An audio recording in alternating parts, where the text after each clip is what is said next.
quelli che ci amano li amiamo volentieri. Gesù dice, voi dovete fare diverso, dovete fare di più.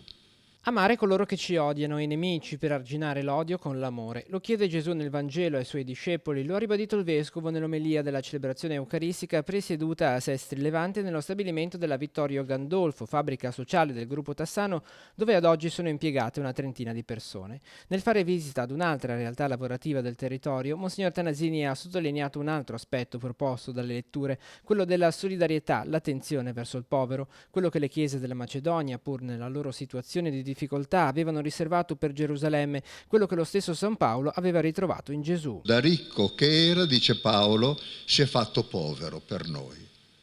Se Gesù ha fatto così, siamo chiamati anche noi a fare così.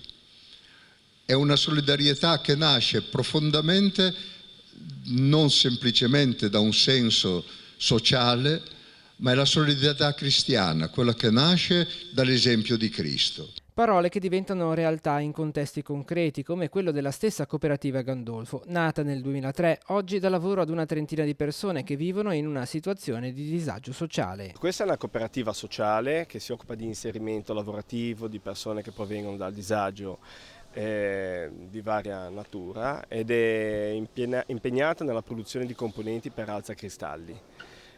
Quindi per il nostro cliente principale, quella che era la Lames del territorio di Chiavari, adesso Ailex Italia. La vicinanza del Vescovo, sempre presente alla vostra realtà, che momento è questo anche vissuto in fabbrica proprio?